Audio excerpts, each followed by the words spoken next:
What's up, everybody? It's your boy Mondo, aka Chunklet the Mongu, and this is episode 5 of We Talking About Games. I'm glad to be back.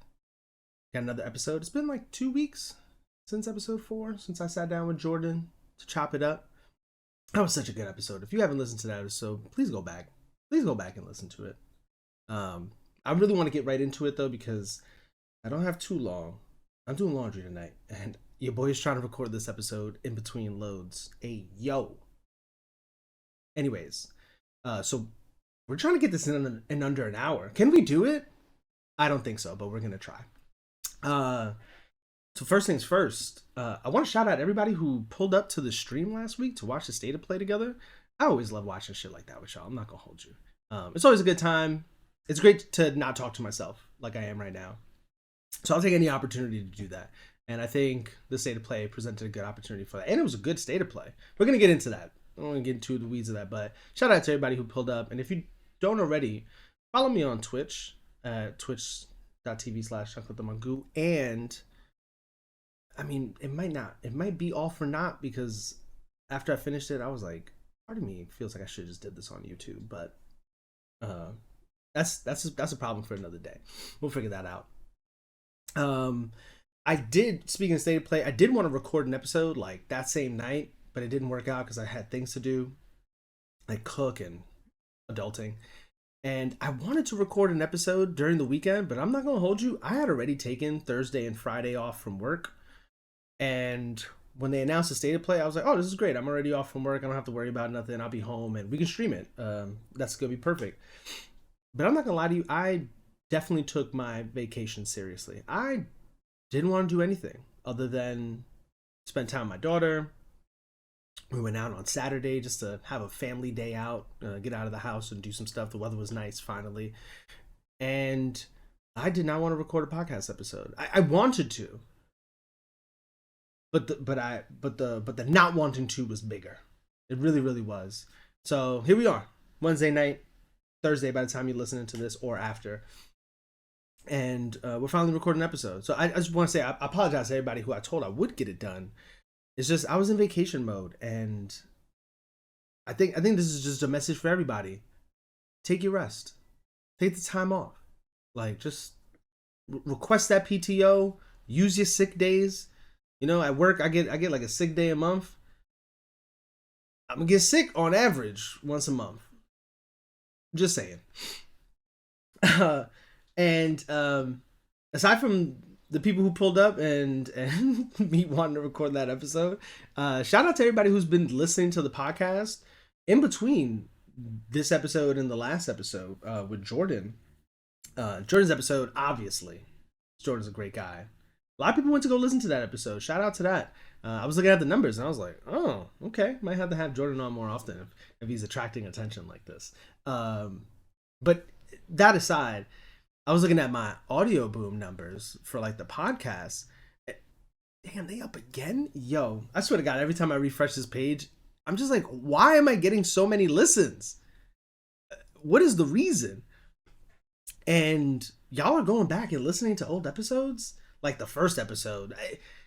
One of the most listened to episodes is the State of Play from like last year, which is insane to me. But shout out to y'all. I really appreciate y'all. I don't know who out there enjoys hearing my sultry voice as much as they do, but here we are. Damn, am I really clipping? Maybe I had the volume too high. Anyways, let's just dive into what am I playing? I'm playing a few things. Still playing Xenoblade Chronicles. I don't want to gush too much over that. Before I get into this, one more thing.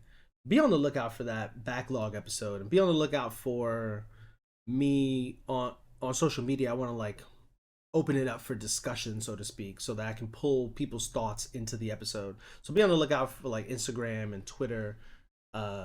Me adding a box for like a poll or questions.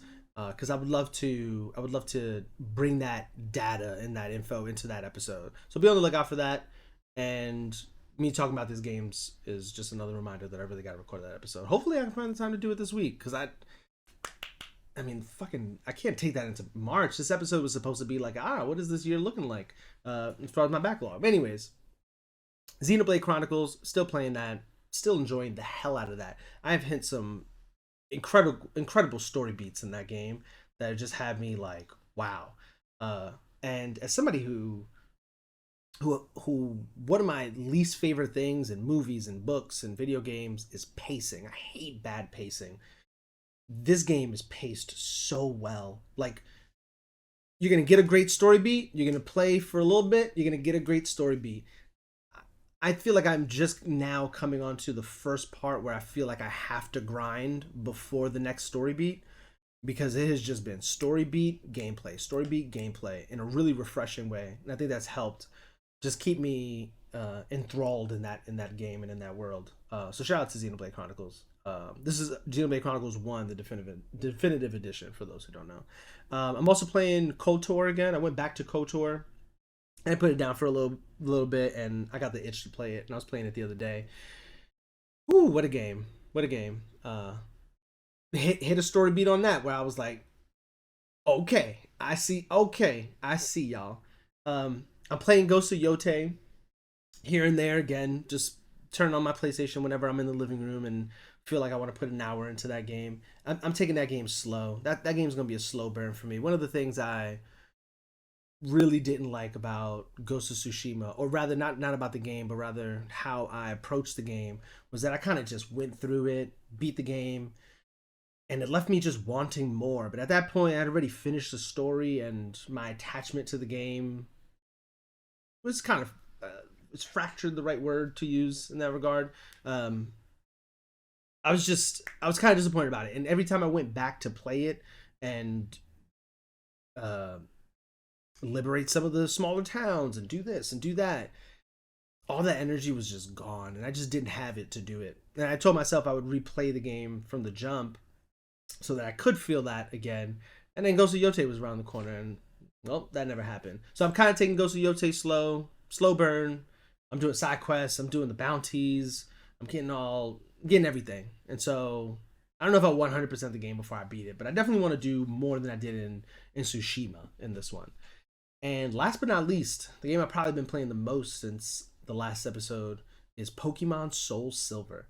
I am currently playing Pokemon Soul Silver emulated, allegedly, on my cell phone, and let me tell you, that is this people not playing. This might be. I gotta beat it. Crystal is my favorite Pokemon game of all time, so technically this is a remake of Crystal. So my opinion comes with bias for sure. This might be the best Pokemon game ever made. Holy shit! Uh, it is just so good. It is so refined. They really took Crystal and just made it better. Um, the colors pop, the battle systems, and how they brought Gen 3 and Gen 4 things forward into Gen 2, it being a 3DS and me having this touch screen to engage with, and not just the screen itself, has helped a lot. And using an emulator, what has helped tremendously is that fast forward function. Yo, that fast forward function. I don't know how fast forward it is. I think it's somewhere around like 3 or 4 times faster than normal speed. Ooh man, the grind has just gotten so easy in that game. Uh, Going from one town to another town and going through routes in grass and fighting all these trainers randomly. No slowdown. We're gonna wash them at 4 times speed, and it has been glorious. The game says that I've been playing for 18 hours. Impossible. I have not been playing for 18 hours. A lot of that is fast forwarded time, which again I think it is 4 times. It just feels that way, and so I'm really enjoying it. And half of me is feeling a little bit of a way because I'm playing it on emulation, and I don't know what that's gonna mean for transferring out my Pokemon. I've looked into it, and it is possible. So I'll cross that bridge when I get there. That's probably going to take us into one of our discussions today, which is rumors of Pokemon ports coming to the Switch 2. So yeah, we'll see. We'll talk about it a little bit then. But yeah, that's what I'm playing. I'm not playing too much more. I've put down a few games to focus on these 4. I think these are the 4 that I want to hone in on. Ideally, I would like to beat one of these games before what's this Crimson Desert comes out on March 19th. So I have a month from tomorrow actually to finish one of these. I think realistically that's gonna be KOTOR. The rest of them are just gonna take too long. I don't think I'll beat them before Crimson Desert. And then all of these are probably gonna get sidelined for Crimson Desert when that comes out. I will be a Crimson Desert content creator, podcaster, whatever, when that game comes out. Cause, whoo, goddamn. Uh, that's what I'm playing. Any talking about games updates? I don't really have any general updates. If you haven't already, go subscribe on YouTube and follow We Talking About Games on social media. Links are in the description of the episode on YouTube and podcast. Keep an eye out for that backlog episode. Again, keep an eye out for social media and all that too for those questions. Again, I would love to get some thoughts on people's backlogs, like what is the one game you're evading, how many games you got in your backlog, like so on and so forth, how many games do you abandon. I really want to know these things because I'm interested to see how it differs from me. And yeah, that's pretty much it for updates. Let's dive into the episode. Topics for the episode are last week's PlayStation State of Play. I don't want to get too deep into the weeds of it because it was pretty long. It was over an hour and there were a lot of games, but there were a lot of games I'm kind of looking forward to. I'm not going to hold you. The rumors of Pokemon Fire Red and Leaf Green releasing on Switch and some of the hoopla behind that. Shout out to Spotlight Games. I was watching their episode yesterday and they called it Ramageddon. And all this AI RAM craze that's currently happening that may delay the PlayStation into 2028 and 2029, which I don't think anybody's even complaining about, to be honest with you. I feel like that would have been a normal timeline, but whatever. And then last but not least, there's some news that Final Fantasy Part 3 is nearly complete. I just want to read a quote from that and gush a little bit about it. So yeah, PlayStation State of Play. I actually really enjoyed this show. It was an hour. It was a little over an hour long. If I had to give it an overall rating, a solid 8.5. That was a really good showing. The first 15 to 20 minutes, I was like, I might play every single one of these games. Let's go through the first couple of games. Kenna Bridges Spirits, Stars of Carmora, I think it's called. She looks a little bit older. It looks like a more detailed world, a larger world. And this caught me by surprise as a show opener. One, I just was not expecting this game. Not that I wasn't expecting to get a sequel, but we haven't heard lickety split about this game. Lickety split, Jesus Christ. We haven't heard jack shit about this game. And for it to just pop up as like the opener for a State of Play, and that's how we get a big reveal trailer for it, is awesome.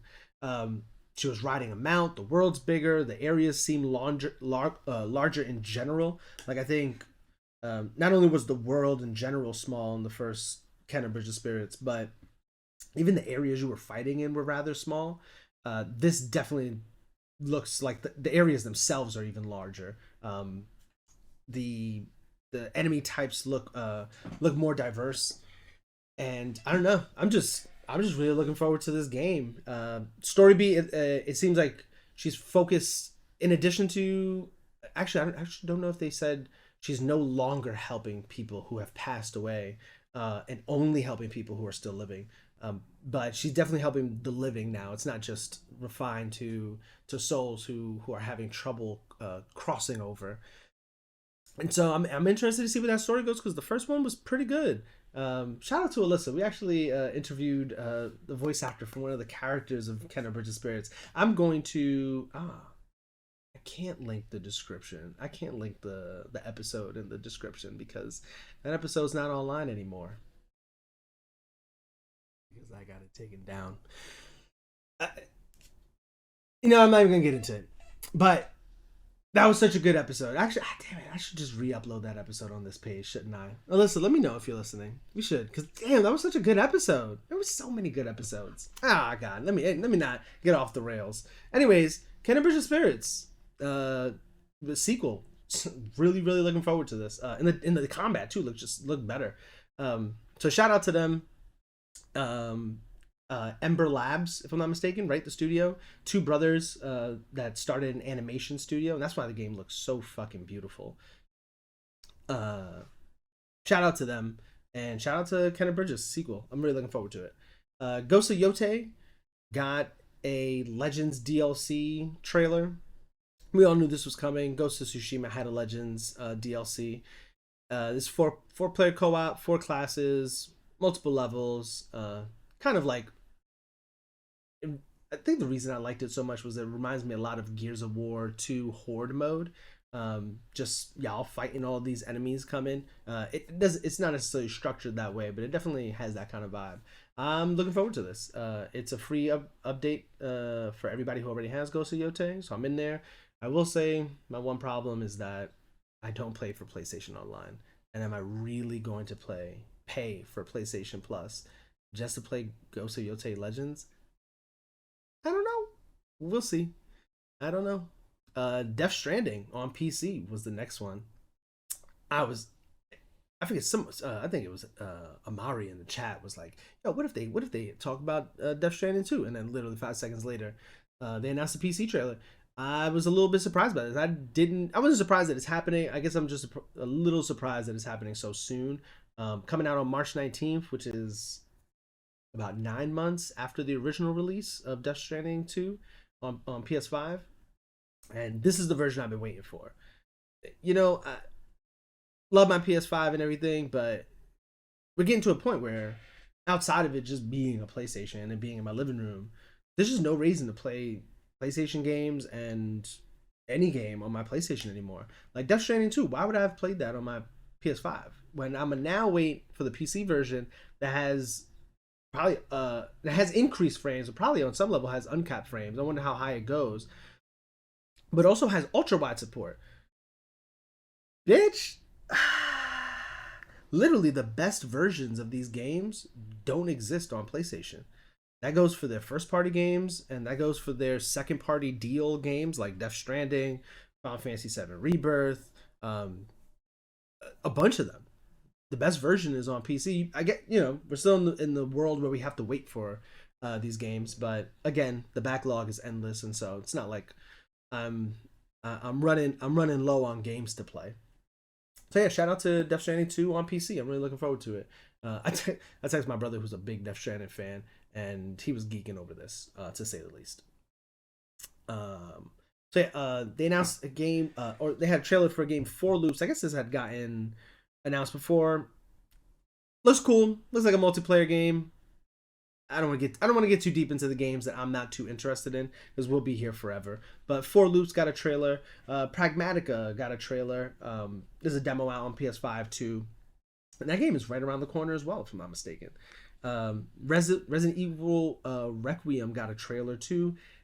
Not a big Resident Evil guy. Not a big horror fan guy. Y'all already know that. But this trailer was interesting, even for somebody like myself who's not into it all. It looks like Leon. They might be sunsetting your boy. Like, he was looking a little grim. He looked down at his hand. His hand was looking a little zombie-ish. You know what I mean? I don't know about that. I don't know. They might be sunsetting my guy. And that's crazy because I was just saying like 5 seconds before they even showed that, like, oh man, they might use Leon until he's 90 years old. They never gonna get rid of Leon. I don't know. Looking kind of grim for my boy. Legacy of Kain Defiance, which is a remaster of an old game. Brigadine Abyss, which looks like a turn-based strategy game in the light of like a Fire Emblem. Looks cool. Looks alright. Not my jam. Dead or Alive 6 Last Round, coming out on June 25th. Not a big fighter fan, not a big fighter guy, but looks really good. Control Resonant. Oh man, this one looked really, really good. This was a really impressive showing. I'm not gonna hold you. As somebody who owns Control on my PlayStation 5, on the Epic Store, I think I also own it on Steam.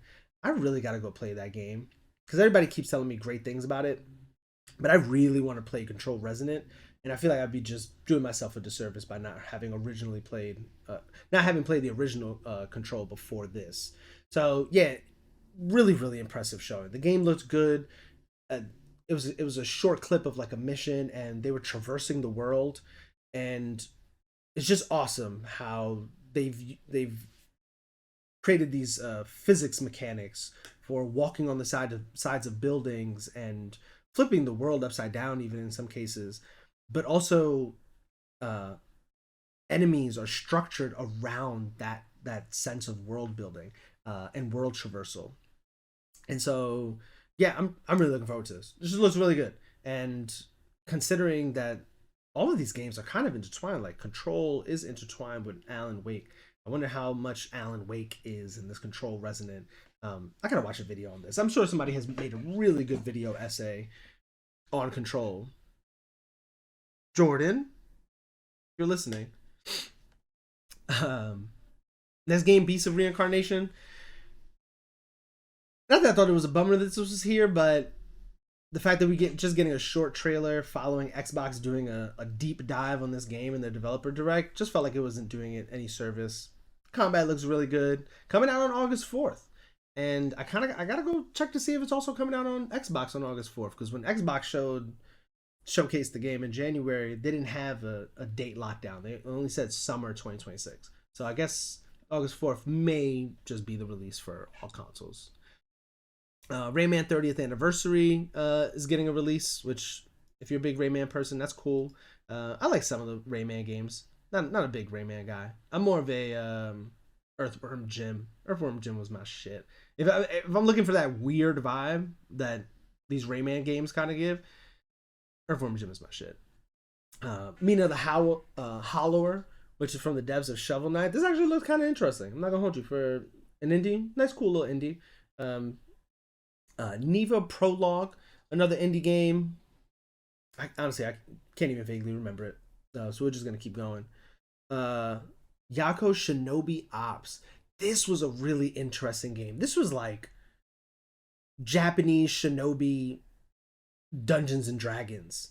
This was like a shinobi Baldur's Gate 3 is kind of what it was kind of given that vibe. Not like a one for one. It's definitely different because it just seems so stealth focused. Again, it's shinobis, so that makes a lot of sense.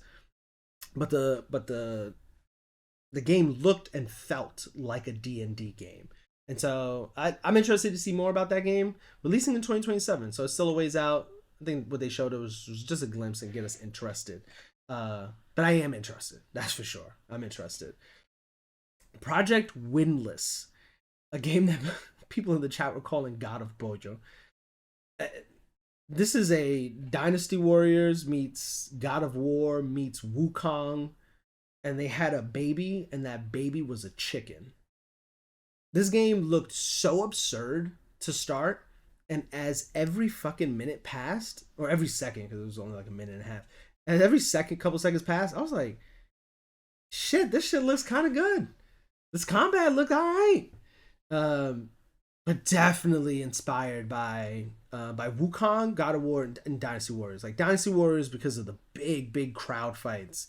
God of War simply because the character design I felt was very Kratos, and some of like the action cutscenes were like a one for one copy of God of War. Like there was one he fucking chicken takes some shit down, and I was like, that is the God of War 2018. The God of War 2018 sequence when you take down one of the ogres in that game, one of the Cyclopses in that game, and I was like, that is like a one for one, like almost frame for frame, word for word, bar for bar, and so I don't know. Project Windless looks really good. I wonder if Project Windless is gonna be its final name, and I don't think this had a release because I didn't write it down. So, ooh. Next big interesting game I'm looking forward to, Star Wars Galactic Racer. This shit looks like pod racing for adults. Like they took the pod racer games that we knew and loved when we were kids. They reported them a few years ago. I actually got to cop that. I'm not gonna hold you. I'm actually kind of crazy. I don't own that game. And then they took that and they were like, yeah, but what if we like added story? And what if we added some adult themes, and what if we just made it look better and feel better? Because that's what I got from this trailer. I'm super hyped for this game. 2026 release. I wonder when it's gonna come out, because end of the year is looking scary hours out there. Um, between Wolverine, Grand Theft Auto, Fable. Good luck. Nintendo's late year unreleased, unannounced game, which will probably be a Pokemon or some shit like that. Oh my god, yo! Just when you think, yo, next year is gonna be the year I finally catch up to some games because it'll slow down. Next year's not looking too crazy. This year's looking fucking crazy. But shout out to that Star Wars Galactic Racer. I say 2007. Jesus Christ. 007 First Light. We got another trailer. I didn't see anything that made me any more or less interested from what I'd seen before. Coming out on May 27th. Looks alright. This was a pleasant surprise. I'm not gonna hold you. It's kind of made me think about my backlog a little bit. The Metal Gear Solid Collection Part 2. I was wondering when this was gonna come out because for what it's worth, 1, 2, and 3, you can play those games elsewhere. Those games are sold on PC shops. They're easily accessible in the sense of you can play them on like current gen consoles, and even some handhelds and on PC. But Part 2 brings forward Metal Gear Solid 4 Guns of Patriots, which is a game, if I'm not mistaken, you can't play that nowhere. Like, Guns of Patriots ain't available any goddamn place. And once that game got delisted, you couldn't purchase it anywhere anymore. Right? Like I just searched Guns of Patriots on Steam, and it doesn't come up because you can't buy it. Actually, it's on there right now, but it's only because the Part 2 is releasing on August 27th, and so this is a big deal because you couldn't play this game unless you owned a PS3 and you owned the PS3 version of the game. And who the fuck falls into that scope? Pretty much nobody. A very, very, very small fraction of people. And I imagine if you did have a PS3, you already owned this game and you probably already played it. So this collection really isn't doing much for you. So this collection is doing a lot for a lot of people. You could find the Part 1 collection for like $20 on sale sometimes. I think I got it for like $15 when I bought it for the Switch. I do not think that you will be able to find this Part 2 collection for any less than like $30 for quite some time. So it comes with Metal Gear Solid 4 Guns of Patriots and comes with Metal Gear Solid Peace War. And yeah, I don't know too much about Peace War. I think from the trailer that was like a PSP game or something like that. Obviously, Part 5 isn't in there because you can play and buy Part 5 on current gen consoles. I have the PS4 version behind me, and it's available on PC and other platforms. So yeah, I don't know. Metal Gear Solid Collection Part 2. Really looking forward to this. This is gonna add this to the collection, no pun intended, when it's on sale. Hopefully for less than $30. I know I'm saying that it's not gonna be less than $30 for a while, but I still gotta go beat 2 and 3 anyways. I'm literally in no rush to buy this. Darwin's Paradox, which was a platforming octopus game, and that was shadow dropped actually during the show. And I'm not gonna hold you, the trailer was interesting and it was kind of cool. And I feel like if you're big into platformers, that might have been something that interested you. Castlevania Belmont's Curse was the next game. It's Castlevania's 40th anniversary. This is a new Metroidvania in the vein of older Castlevania games. Very much looking forward to it. It was, I don't want to say it was giving me oh my god, this game is gonna escape me. Dead Cells. And I can't say giving me Dead Cell vibes because Dead Cell is inspired by the Castlevania games, but it did, of recent Metroidvania games, that is the vibe it's giving me, is Dead Cells. And yeah, it's coming out in 2026, which is awesome. Silent Hill Townfall. Not my jam, but interesting that there's finally a black protagonist in a Silent Hill game. I was texting with Alyssa about this the other day, and I was like, they better lean into some fucking like black horror movie tropes and themes and behavior. It's like, nah, black people are not going into that door. Nah, we're not going to that room. Actually, we're gonna turn around. Nah, I'm not doing that. That's that's the vibe of black people in horror movies. That better be my guy's vibe in this game. But somehow you still make it into a game. So, should be interesting. I'm not going to play this shit, but somebody is, and I'll hear it from them. Probably Alyssa, actually. Next game is Rev Noir, which from what I was talking about with some people and looking up on my own is a reintroduction of a series. It's like a new game in a series that hasn't been around in a while. It's giving me Genshin Impact vibes. I'm not gonna hold you, like art style wise. It's an action JRPG. Looks good. We didn't get to see too much, and if I'm not mistaken, they didn't give us a release date. The next trailer was a John Wick game. The trailer was mostly CGI, so I don't know how to feel about it. And it wasn't really until like the last 10 seconds that they showed us what looked like actual gameplay. But even that was kind of just like the cutscenes that come after you do your action move. So it's kind of like I'm not even really watching gameplay. I'm just looking at in-engine cutscenes. And so I'm just interested to see more of this game. Like, what is this game going to look like? Is it going to be stealthy? I doubt it because it's fucking John Wick. But I'm really interested to see how this plays and how it flows because the combat has to be it. Like, it has to be all about that combat because if it's not, why are you even making a John Wick game? Marathon gets another trailer. Trailer looked good. Marathon is on the other side of all that controversy from last year with that artist and stealing their artwork. I mean, once that person tweeted, "Yeah, we've resolved all that. I'm good now." Yeah, PlayStation sent that check, and they looked at the check and they were like, "Yeah, you know what? Y'all are good. Y'all can do whatever you want. Enjoy that artwork. Enjoy." You know what? I didn't even really care about that artwork too much. So yeah, Marathon is on the other side of that, and I feel like ever since that person confirmed that the beef has been squashed and everything, and she's been done right by, the sentiment around this game has changed.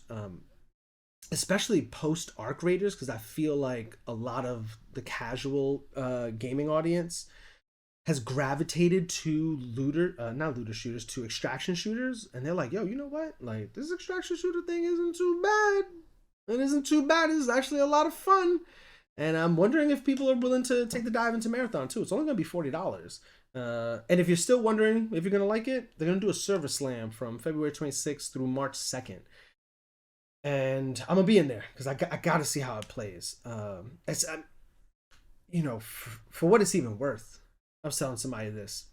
Bungie made the early Halo games, which are the best Halo games. They made Destiny 1 and 2. Say what you will if you're not into that, into the looter shooters. I loved Destiny 1 and 2. Like, Destiny 1, I loved. Destiny 2, I loved in the early part, and then I kind of just fell off after the first DLC and the first raid. But I loved what I played about it. Like, their gunplay is unrivaled. Like, unrivaled. Their gunplay is so good. And so you're telling me that they're making another shooter and it's supposed to be bad? Yeah, I don't know about that. I just don't know about that. I'm really looking forward to this service slam. February 26th to the 2nd. So that's next Thursday. I'm in there like swimwear, baby. Thursday's my Friday. I'm in there like swimwear. We got a slew of PS Plus games they were talking about, like Spider-Man 2 and some other stuff that's coming. Soros, which is my other most anticipated game of 2026. We saw some new gameplay and some new story details. Game looks good. I kind of don't want to see no more about the game. I kind of just want to experience it when it comes out. And I think that's slated for April, if I'm not mistaken. April's game. Awesome. Looking forward to it. Marvel Tokon Fighting Souls got another trailer and some announcements of new characters that they're adding. And the game's coming out on August 6th. Now it's a fighting games, but this one looks really good. I feel like you don't have to play fighting games to know that you're looking at a good fighting game. I've played enough fighting games poorly to know what a good fighting game looks like. And then last but not least, another surprise. I again knew it was coming, had a feeling it was coming. It's more of just like a when is it coming. God of War Trilogy getting remastered, which is awesome. Those games are just so good. And there's just so many people who have never played the original God of War games and only know Kratos from the more recent games, which is just an entirely different character. And so and they brought back the original voice actor for Kratos.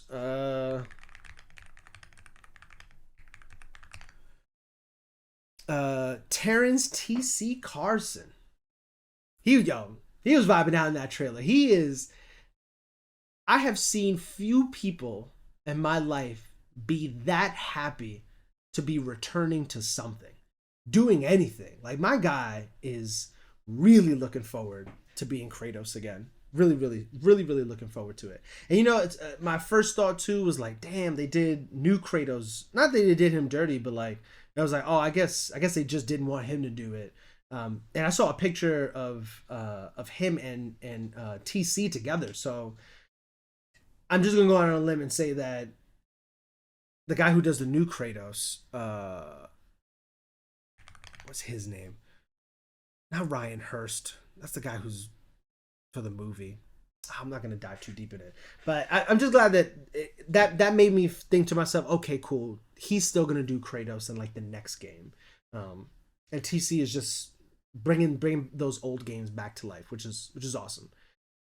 And then they ended the show with something I just wasn't expecting, which was a 2D side scroller action game for God of War Songs of Sparta. And yeah, I don't know how I feel about this one. I'm gonna be honest with you. I didn't imagine God of War in this genre and in this game style. And I'm not saying that it can't work. I just think it's, at least from reaction from people who were in the chat and even myself, it's just a little off-putting. It was like, okay, like I just not used to seeing God of War like this, or thinking of God of War like this. And so yeah, and that was Shadow Drop 2. That came out that day, and for $30, which is not bad. I think that's a great price. I'm waiting for a sale, and yeah, I'm interested to see what people think about it. I haven't seen anybody really talking about it online. Maybe I'm gonna have to actually try to find people talking about it. So yeah, that was the PlayStation State of Play. Again, 8.5 out of 10. So many good games here. If I had to count them, games I'm playing. Kenna 1, Legends 2, Death Stranding 3, Pragmatica, I'm playing that 4. Let's see, Control Resident 5. I skipped over this game, Crimson Moon, which looked like a medieval times Doom game. The music was hitting. Like the music, I thought they were about to show a Doom game when I heard the music.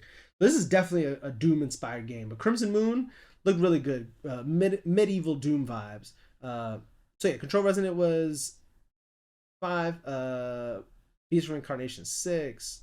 Shinobi 7. Project Windless 8. Galactic Racer 9. 007 10. Metal Gear Solid 11. 12. 13, 14, 15, 16, 17 games out of the 31 that I have listed. More than half the games are games that I'm very, very likely going to play at some point in time. Whether it's day one or picking it up on sale, I am interested. I'm super, super interested. So, yo, shout out to PlayStation, man, because I feel like the past maybe 2 or 3 state of plays have pretty much been duds. Like, even the state of play where they showed us Wolverine, that was a dud. That shit was whack. Even what they showed from Wolverine, I was like, this isn't really impressive. And I may be the only person on earth who believes this, but when I saw that trailer, I was like, oh, this game's not coming out in 2026. Like, y'all bugging. This shit looks trash. It doesn't look trash. It just looks like, this is what y'all been doing for 4 years? Like, that's kind of where it left me. It's just like, what the fuck have y'all been doing all this time? This? Nah, man. Nah, y'all bugging. So yes, shout out to the State of Play. Really, really good. Yeah. Let's move on to the next story. The rumored Pokemon Fire Red and Leaf Green releases. I'm going to read part of an article from GameRant.com, Andrea Trauma. And reads... Pokemon Day 2026 is shaping up to be one of the franchise's most closely watched annual celebrations thanks to Pokemon's 30th anniversary. Scheduled for February 27th, the event traditionally delivers major updates, and this year's rumors suggest something particularly nostalgic the possible return of Pokemon Fire Red and Leaf Green. I did not play these games. These games originally released in 2004, and kind of crazy I didn't play these because I I still had a Game Boy Advance, but I guess kind of puts into perspective how detached I was already getting in 2004 at 14 from my Game Boy Advance and even from like just Nintendo games in general. I feel like that was like the beginning of my time where I just didn't care about Nintendo for a while. So let's see. Originally launched on the Game Boy Advance in 2004, Fire Red and Leaf Green reimagined the original Kanto journey with updated visuals, refined mechanics, and expanded post-game content such as the Sevi Islands. They remain widely regarded as some of the strongest remakes in the series. Unlike other legacy entries that have already resurfaced through Nintendo Switch Online, Fire Red and Leaf Green are some of the best 2D Pokemon games that have yet to receive a modern re-release. That absence has made them a frequent topic of speculation, especially as Nintendo continues revisiting older generations. Recent claims established from Pokemon leaker Riddler Koo and other community sources have added fuel to the discussion. Yeah, none of the information is official, but it's pretty much all rumors. That's what they're getting into.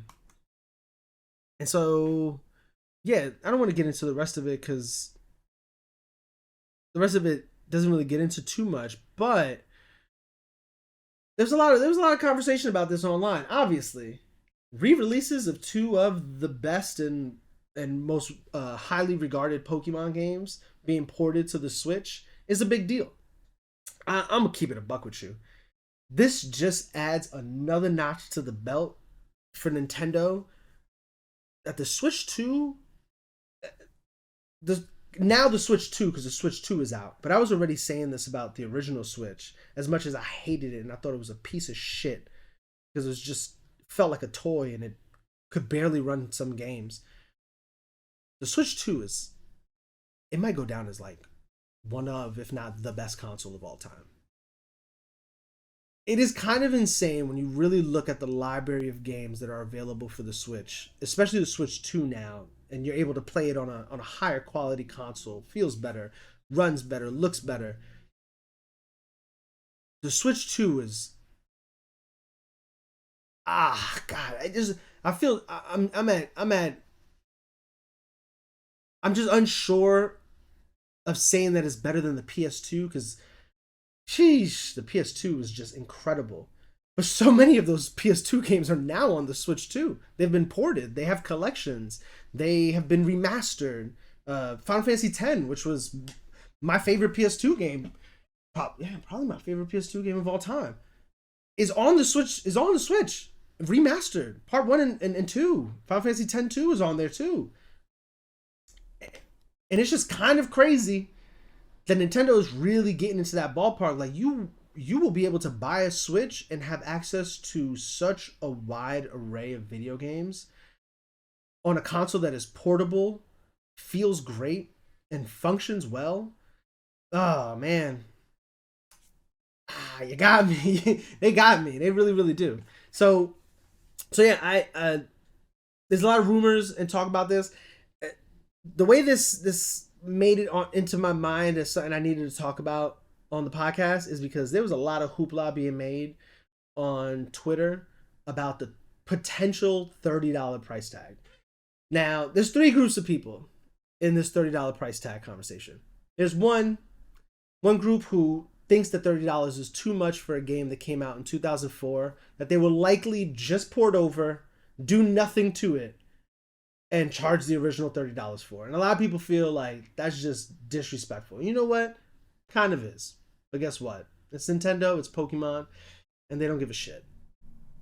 There's another group of people who think that $30 is just fine. You know?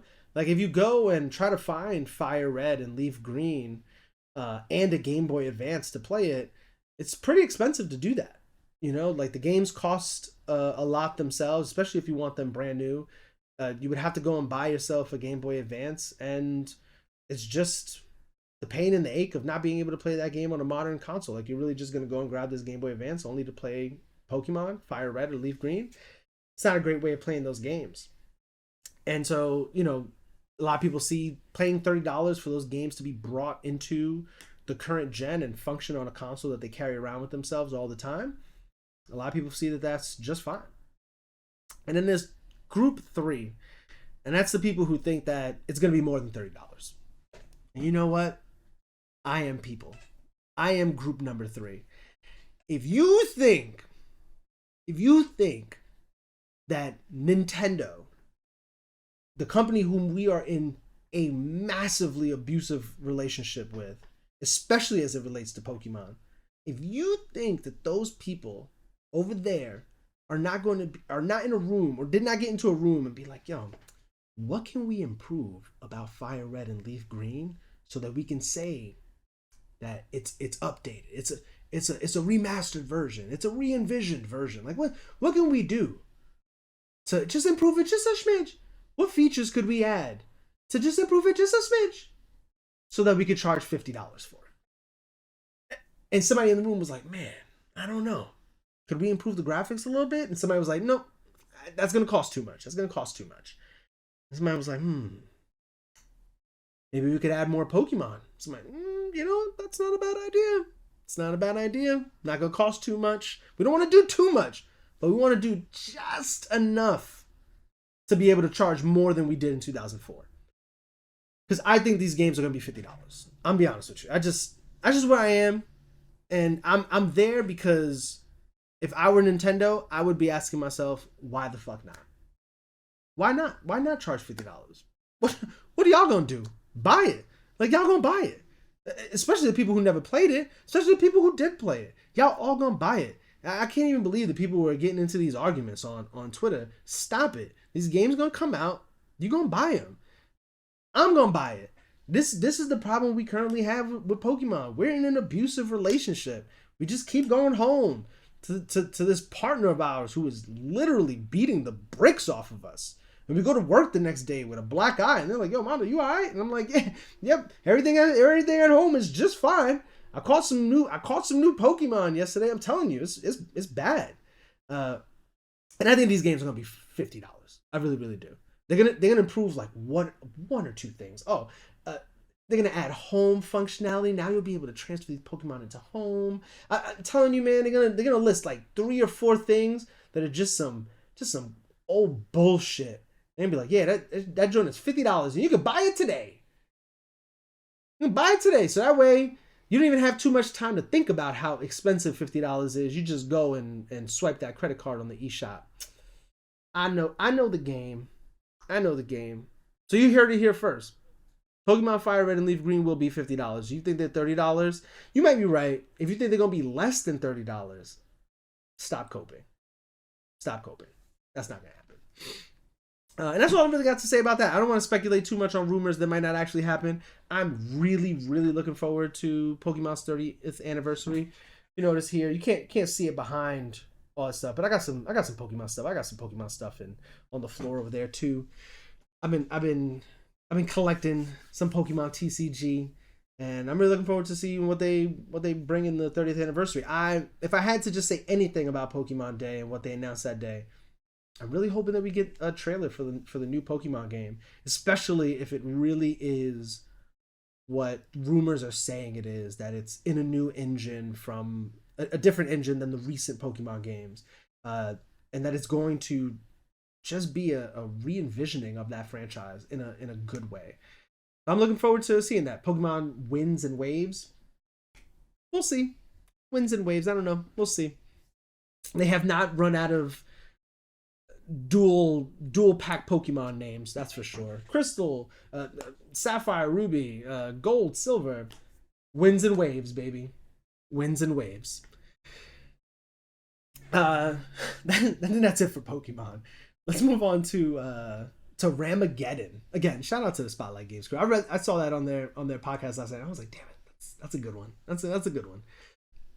So I want to read another article off this because I don't want to just go off the top of my head too much. Sony is reportedly considering pushing back the PS6 release to 2028 or even 2029 amid AI-fueled chip crisis. This is an IGN article from Wesley Yinpool. I'll just read a little bit from this. Memory is high. The AI-fueled chip crisis has reportedly upended Sony and Nintendo's console plans and may cause a delay to the release of the PS6 and a price rise for the Switch 2. Memory is in high demand because of companies like Nvidia and Google require so much of it for their AI chips. This will likely push up RAM prices and have a knock-on impact on both console retail prices and availability. And so, cool. According to a Bloomberg report, its sources indicated two crucial points on PlayStation and Switch. The first is that Sony is reportedly considering pushing back the debut of the PS6 to 2028 or even 2029, which it described would be a quote-unquote major upset to the company's plans. Meanwhile, Nintendo is reported to be considering raising the price of the Switch 2 this year, which is fucking insane. I can't even believe that. Neither company has issued a comment in response to the report.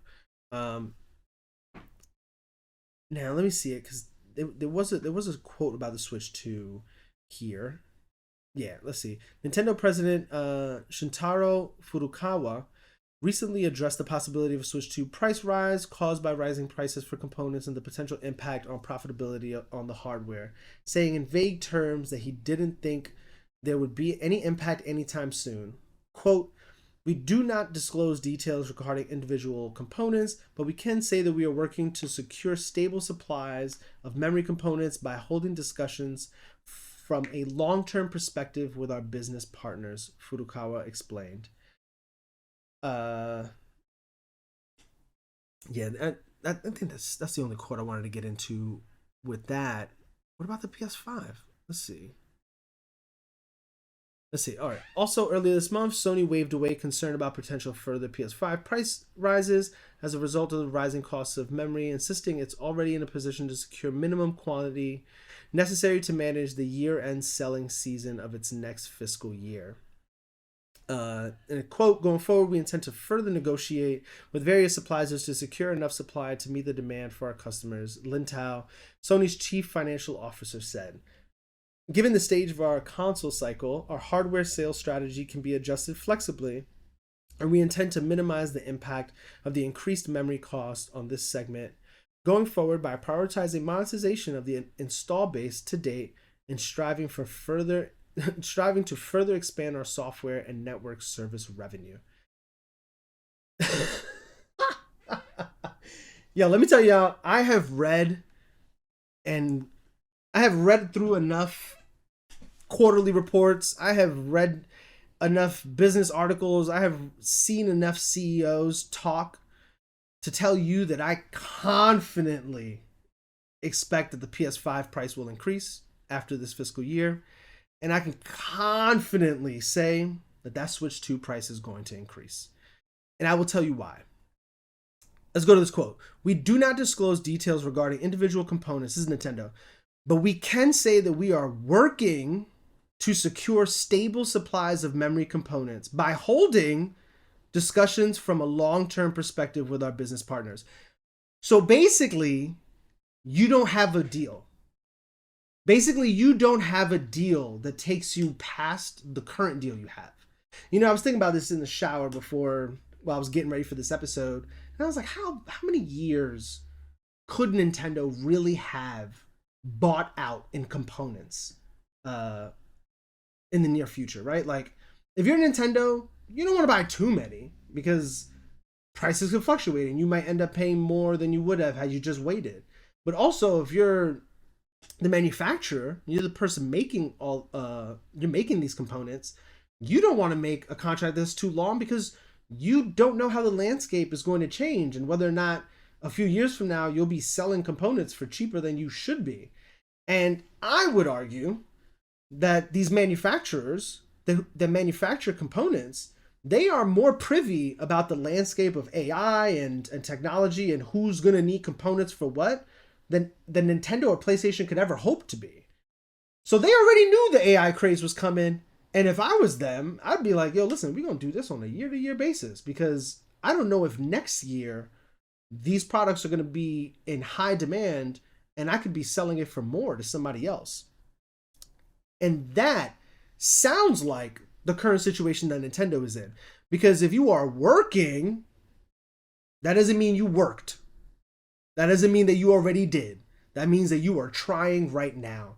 And I cannot imagine that you are having conversations with a component manufacturer about pricing, and they're going to, in this landscape, and that they're just going to give you the components for the price that they gave it to you yesterday. Yesterday's price is not today's price, brother. Yesterday's price is not today's price. And so, that price of the Switch 2 is going up from the sound of that. But then let's go to the PlayStation one too. Let's see. Quote, going forward, we intend to further negotiate with various suppliers to secure enough supply to meet the demand of our customers. We intend to further negotiate. That tells me you haven't negotiated shit. You don't have a deal. And you don't have leverage. You don't have leverage in this conversation. You are trying to convince someone who can sell this shit to someone else for more to sell it to you for less. And just to peel the layers back a little bit. I remember when the RAM thing blew up and we were talking about how PC gaming was going to get really expensive, and there's so many PlayStation fanboys on Twitter talking about, this isn't going to affect the PlayStation because that's just a different kind of RAM. Y'all are dumbasses. These are the same supply chains. These are the same manufacturers that make that are the ones who make this. All these factories are making the same components. Y'all are not fighting for the same kind of RAM. Y'all are fighting for space on the conveyor belt. You are fighting for time from this company for them to dedicate it to you instead of someone else. And that comes at a cost. The fact that people thought that this wasn't going to affect consoles, this is why I think that a lot of people just shouldn't be talking about video games. A lot of people should just be playing them and otherwise should shut the fuck up. And now we're talking about the next console is going to get pushed to 2028, 2029. Things are so bad that they're going to delay the next console at least 2 to 3 years. And the price of the next PlayStation isn't going up based on a deal you don't yet have. I don't know. Looking kind of bad if you ask me. Looking really bad if you ask me. And so, yeah, I mean, once this fiscal year is over for PlayStation, let's see. Our hardware sales strategy can be adjusted flexibly, and we intend to minimize the impact of the increased memory cost on this segment going forward by prioritizing monetization of our current install base, which means everybody who already has a PlayStation, we're just going to charge you more. And you know what's so funny? This is the argument that people were giving Xbox so much shit about as they rearranged their strategy and they increased the price of Game Pass and they didn't put their Xbox on sale during Black Friday because they can't afford to. They need to make as much money from their current install base as possible. PlayStation is now in the same boat. And not only are they in the same boat, they are literally saying that shit to you. They are telling you, yo, you got a PlayStation 5 right now? Yeah, you better start saving up them coins, bro, because those sales are going to be a dime a dozen. PlayStation Plus is going to go up. And who knows what else we're going to charge y'all for. But it ain't going to get cheap. It ain't going to get cheaper. Oh my God, son. Holy shit. This is bad. This is really bad. Thank God I built my PC like 2 years ago. Don't gotta deal with this right now. And who knows? This could all mean nothing. I will say that. This would all mean nothing because the AI bubble could pop sometime this year and all these components will just plummet in price. And this problem that Nintendo and PlayStation are having will cease to exist. But as it currently stands, that's not the case. And they are bracing themselves for the worst. And something else to think about, which they were talking about on Spotlight Games, shout out to Patrick and Cayman, was what does this mean for games that are currently in development for the next generation? You know, like I think about The Witcher 4. I'm thinking about the next God of War game. I'm thinking about a lot of games that are supposed to come out in the next generation. And you just can't easily hit the brakes, pivot, and now go make that game for the current generation. I don't know what that looks like. Again, I'm not a game dev, and most of the people talking about this are not game devs. And even if you are a game dev, you just might not understand the landscape of a certain studio to be able to comment on it. But I gotta imagine that that's not an easy feat. And depending on how long you're into development, if you're 3-4 years, 2-3-4 years into development of a game that you intended to be on a platform that is stronger than the one that is out right now, you can't put it out on the console that's out right now. And if you can, what are you going to do to stay afloat for the additional 2 to 3 years that PlayStation is thinking it's going to take them to release their next console? That's just so interesting. It really, really is. And now that they mention it here, but I am wondering how Xbox comes into play in all this. Not so much with the Switch, because the Switch is still in its own lane, and it's not really the powerhouse that even a series console or a PS5 is. But the rumors are that the next Xbox is coming out next year. And so, like, what does that mean for the landscape of gaming? Do we get these next gen games on the next Xbox only because it's the only console that can play them? Do we see PlayStation rush to release the PlayStation 6 earlier than they would have hoped at a cost that is much higher than they would have liked because they can't let Xbox eat up market share as the first company into the next gen? That's really, really interesting, because it sounds to me like that Xbox, from everything we've heard, is coming out next year. It's supposed to be this PC console hybrid approach to the hardware, which I'm personally really looking forward to. And I don't know, man. This is interesting, and this is the kind of shit that shakes shit up, man. This is the kind of shit that companies die from. You know, I've been so critical of Sony and PlayStation these last couple of years because I understand that they are simply one big mistake or one big happenstance that they do not have control over from them no longer existing.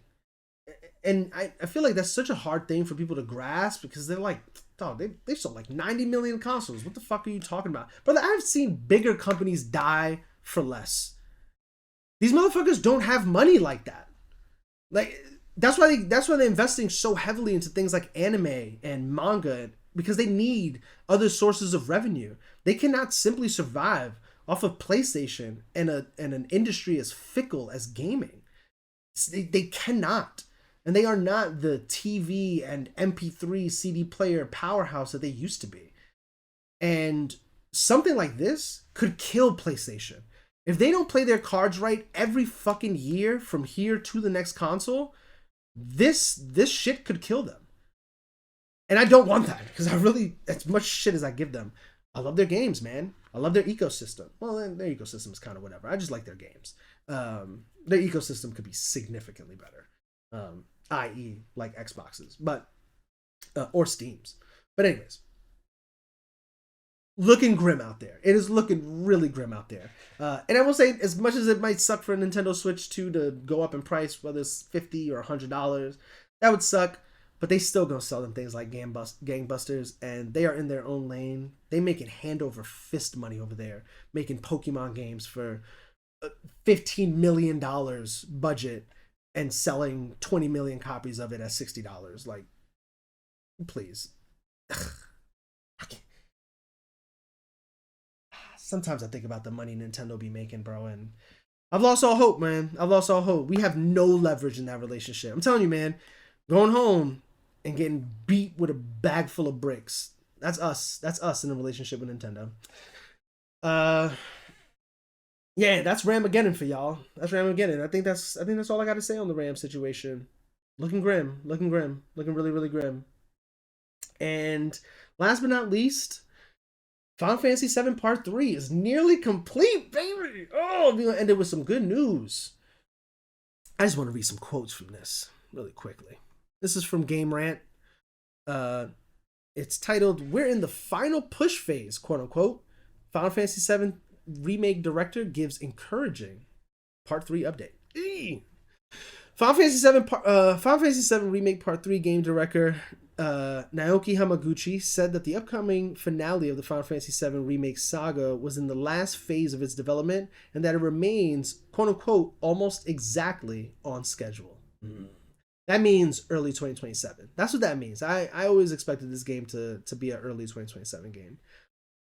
Hamaguchi also teased fans by stating that they may not have to wait too long before Square Enix can share an update on the finale of Final Fantasy VII Remake Trilogy. Let me just take a pause there and say that I already predicted that they would talk about this game before June, before Rebirth comes out. And it shouldn't be surprising that we're getting articles and quotes from the director. This is marketing 101 right here, man. This is PR 101. You release part 1 on consoles that they didn't exist on already, i.e. the Switch and the Xbox. You got this Final Fantasy VII Remake hype going with a new audience. You got people talking about it. You got reviewers reviewing it. It's going through the cycle again. It's going through the zeitgeist cycle again. Not similar to its initial release, but definitely really, really good, especially for coming to the Switch too, because I feel like they have the audience for that game. But then you also announced a couple weeks later that Rebirth Part 2 is going to come out for those consoles in June. You're not going to have to wait too long. Just 5 months later, we're going to give you that Part 2. So hurry up, finish Part 1 so you can get to Part 2. Why? Because Part 3 is right around. And it's going to be a multi-platform release from what I'm gauging. That's my prediction. That's my assumption. I do not think PlayStation has the exclusivity on that game anymore. It just does not feel that way. And what's the right way to go about marketing that? In between 1 and 2, in between January and June, you need to be talking about this game. You need to keep attention on the franchise so you can keep that zeitgeist and you can keep that hype alive on these new platforms you release the games on. Bitch, you are gonna have to wait. I'm not opening that door right now. Sorry, my cat. But you talk about it. And so I thought that we might have gotten a Final Fantasy VII Remake Part 3 trailer at the State of Play, because I was like, you want to show this game before Rebirth comes out. The only reason I was a little hesitant is because ideally you would want to show it closer to the release of Rebirth, which would likely be like May, and we likely will get a May State of Play, so maybe it'll happen there. But how do you keep it alive between the release of 1 and that trailer? I need quotes from directors. I need updates on the game. And that's what they're doing. And that just makes me feel way more confident that this game really is probably coming out in the next 12 months, 12 to 16 months. I wouldn't be surprised, 12 to 15 months. So yeah, let's see. As of writing, continuing reading, as of this writing, the official name of Final Fantasy VII Remake Part 3 has not been revealed by Square. Although creative director Tetsuya Nomura has decided what Final Fantasy VII Remake Part 3 will be called, the development team has kept a tight lid on his choice.